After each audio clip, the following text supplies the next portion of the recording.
And Shabbat Shalom and greetings to you all. Now, here we are in another celebratory week. Happy Canada Day and happy 4th of July. Just as Christmas and Hanukkah serve as twin festivals of light, Passover and Easter serve as twin festivals of freedom. So these two countries celebrate their twin festivals of independence. Shining beacons of freedom and individuality, long may they reign. There's so many things that are shared between these two great friends, like the friends we have in real life, sometimes close, but always free to pursue other individual paths, choices, but always there for each other. Just as we're there for each other, as we come together as a community of like-minded, like-souled individuals in search of unification of spirit. The collective consciousness of seekers in a showing of faith, of love, a community, a chavura, a fellowship, expressing our nature of kindness, compassion, thoughts and feelings, hopes, dreams, and wishes that unites us all in this community house of spirit, Beth Ruach. So once again, please do go ahead and invite everybody, physically, psychically, emotionally, socially, spiritually, to gather and share. From Psalm 133, the Hine Matov, come together. Hine Matov, Menai, Shevet Achim Gam Yad. Hine Matov, Menai, Shevet Achim Gam Yad. How good, how pleasant it is for brothers and sisters together. Community. Community together.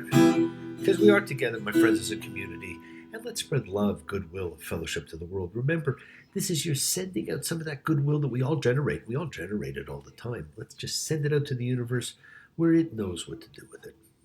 And as we send out goodwill and love, let's take a moment to invoke healing and renewal for everyone everywhere, for everybody you know, for the souls and spirits of everybody you know. So think of whoever that needs healing and renewal and love or just goodwill. Focus on them. Call their names. It's not just for people, my friends. It's for our pets. It's for the earth. It's the healing of the earth. Tikkun olam. That's part of our spiritual genetic makeup because, friends, our perception of the world is a work in progress, and that is why we are obliged to fix it. It's our ongoing mission to fix the world, and by fixing ourselves, we fix the world. And that is the real meaning of Tikkun Olam. When we fix ourselves, we fix the world, and we fix everything. By working on ourselves, we work on all those we are connected to because we're all connected. We elevate our souls, we elevate the souls of those you love just a little bit more, and those flames of love and light burn just a little bit brighter. So let's all send out some goodwill. For Virginia and Gabby, for Cassie and Esther, for Ein, for Kim, Steve, for David, for Sherry, for Alden and Owen, and peace in their lives, for Dolores, and of course always for the bee.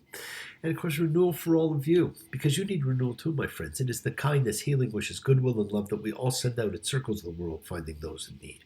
So thank you, each of you, for all you do, for all you care, because the world is a world of spirit, and spirit, my friends, never dies.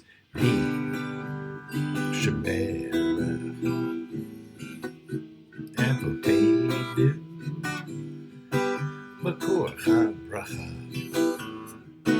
Bimoteinu. May the source of strength who blessed the ones before us help us find the courage. Make our lives a blessing, the renewal of body, the renewal of spirit. Let us say, Amen, Amen, my friends. Misha Baruch, let us all have our spirits renewed everywhere. This is the great prayer for healing, which we call upon God to heal as He has healed before. Misha Baruch, may He who blessed. Right? Because blessing and healing go hand in hand. Right, let's all heal as we pray for renewal and show gratitude for the wonders of our lives. Now, this is an exciting week. I say that every week, but this one's exciting. We read shelach, send, always mistranslated and misexplained and misinterpreted as the episode of the spies. And I always refer to it that way because it's always referred to that way, and it will always be called the episode of the spies. And again, there's got to be a reason for it. We can talk about that reason too. But friends, this is really a warning, not about spies, but about failed leadership. we have to ask ourselves a couple of questions. What do we expect from our leaders? What do we get from them? And I bet there's a huge disconnect. And if not, perhaps we have become just a little too jaded in our expectations. But you got to think, what do you want from your leaders? Looking for a leader to bring our country home, reunite the red, white, and blue before it turns to stone. Looking for somebody young enough to take it on, clean up the corruption and make our country strong. Good luck. Numbers 13:2. Send men, let them scout the land of Canaan that I'm giving to the children of Israel. You shall send one man for each tribe of his fathers, every one of them, a chieftain. Well, the function of their mission, my friends, is not espionage, but observation, to bring back a description of the land to their people.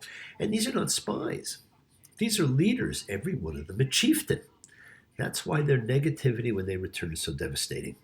It is not just a disappointing bit of intelligence, and it really is disappointing. This, my friends, is all about a complete failure to lead and a failure to encourage.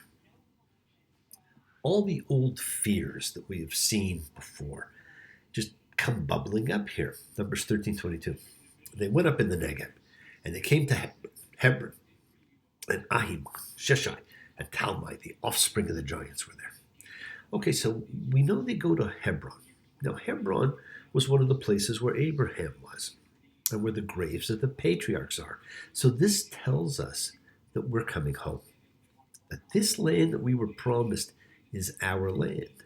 And it's inhabited now by giants. Now, we haven't seen giants since way, way back in Genesis 6. And they came to Wadi Eshel, and that means grapes. And they cut a branch and one cluster of grapes from there and carried it on a pole by two people, and some pomegranates and some figs. So the cluster of grapes is so big that it takes two to carry it. They came back from scouting the land at the end of 40 days. So now they're about to give their report. And of course, 40 days is that famous biblical time frame that we all like to see, we all use. And it's going to come back in another minute or two.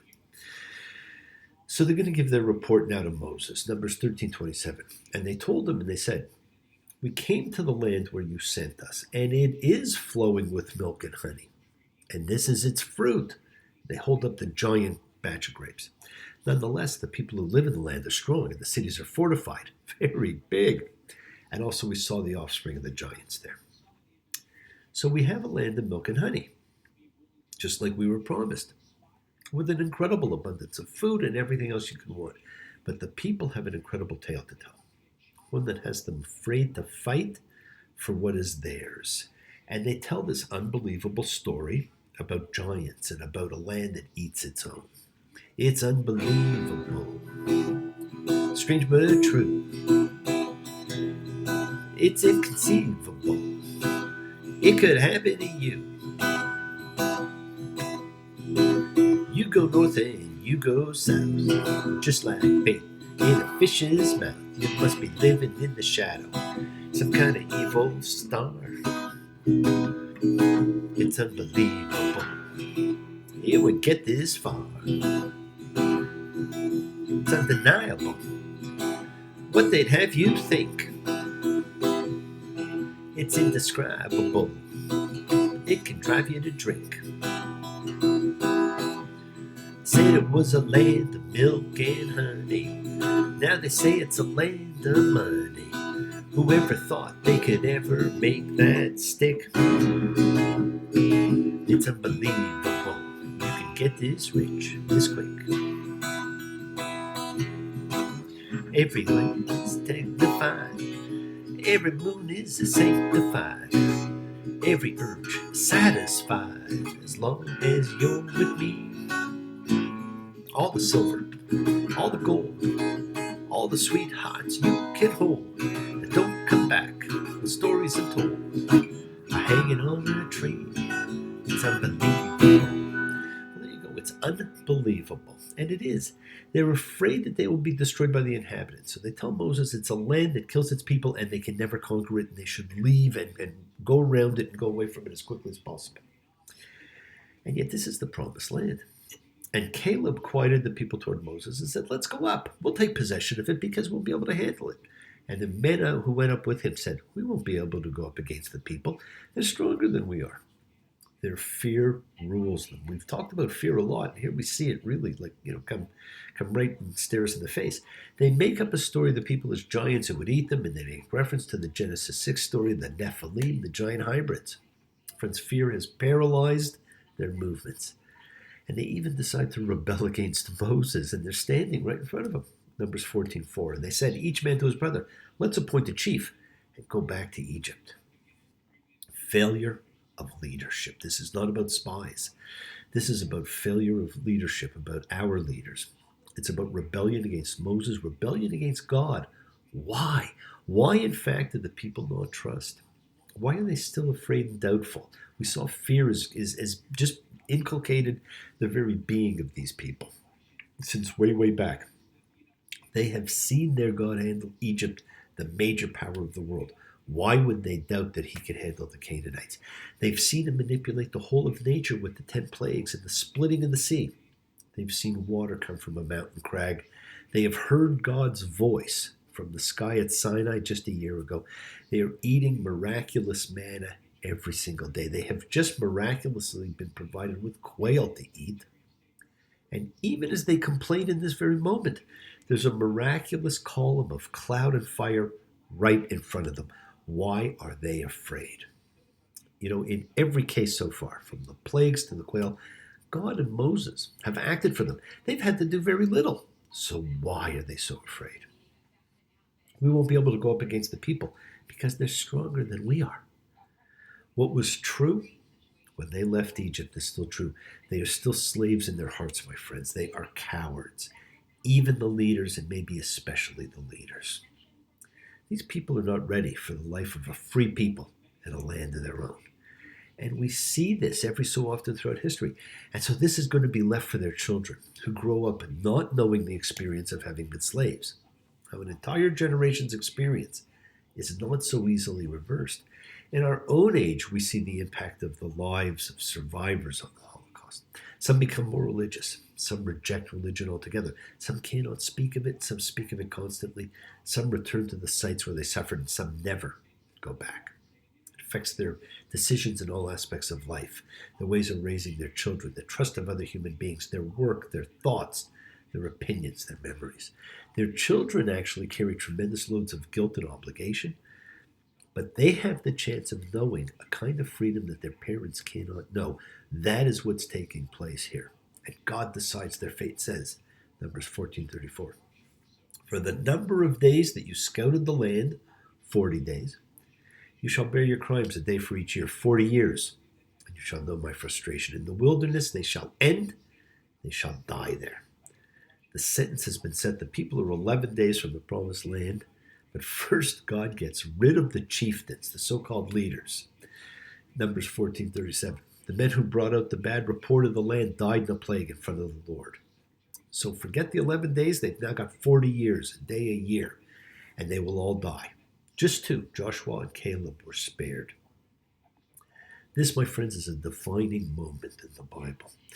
The chieftains go and they show fear and an inability to govern.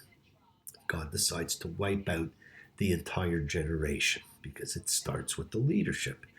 Now, this was the generation that was descended from man who God regretted making way back in Genesis 6.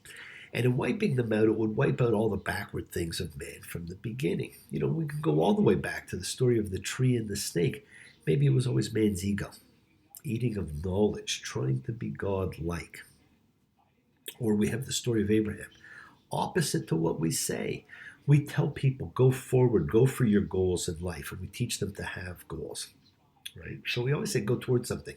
But Abraham, his whole life, he was only told what to leave.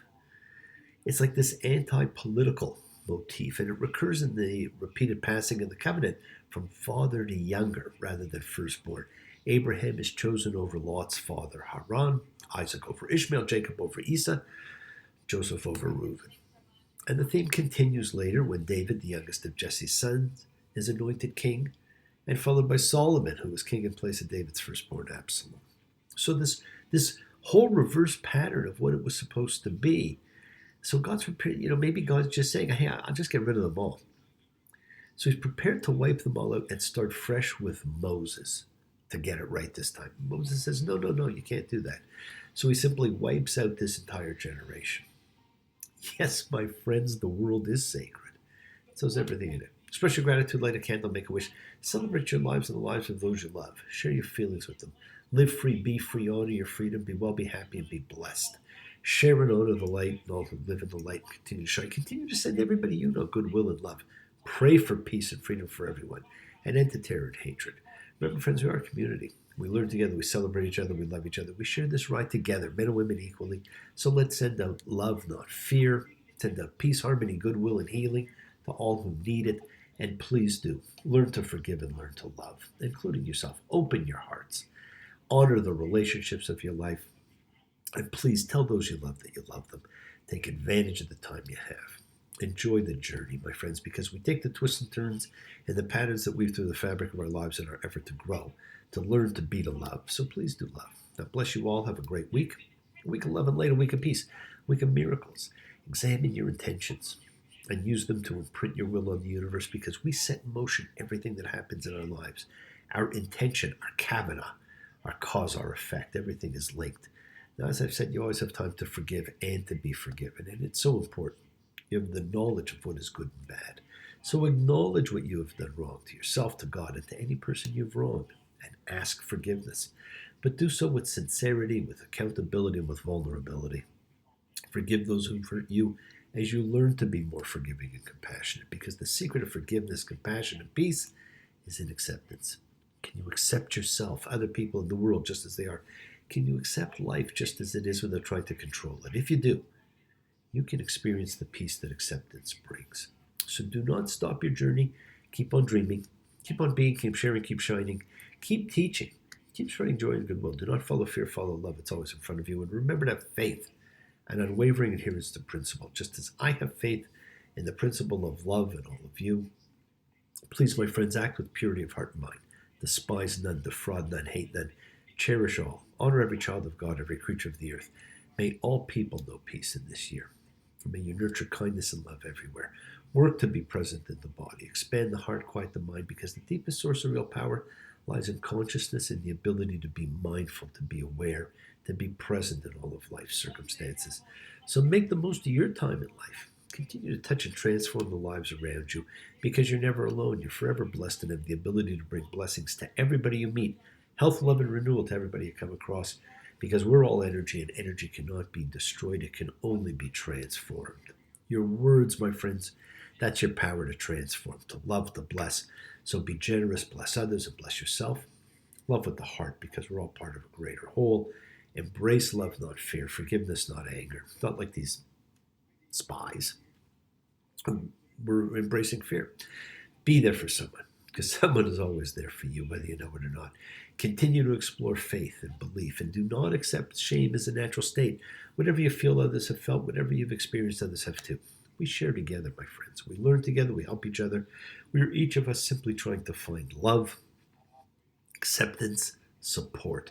We all have or could have that special someone in our lives who gives us these things. So find them and tell them what they mean. And remember, you're never alone on your journey to your promised land. You're being watched out for, so always be kind. And keep forgiving those you need to forgive, and keep asking forgiveness from those you need to ask forgiveness of. Do not get caught in fear. Forgiveness comes from acceptance, and that brings peace. And peace, my friends, certainly can last forever. So enjoy the week and continue to imprint your will upon the universe.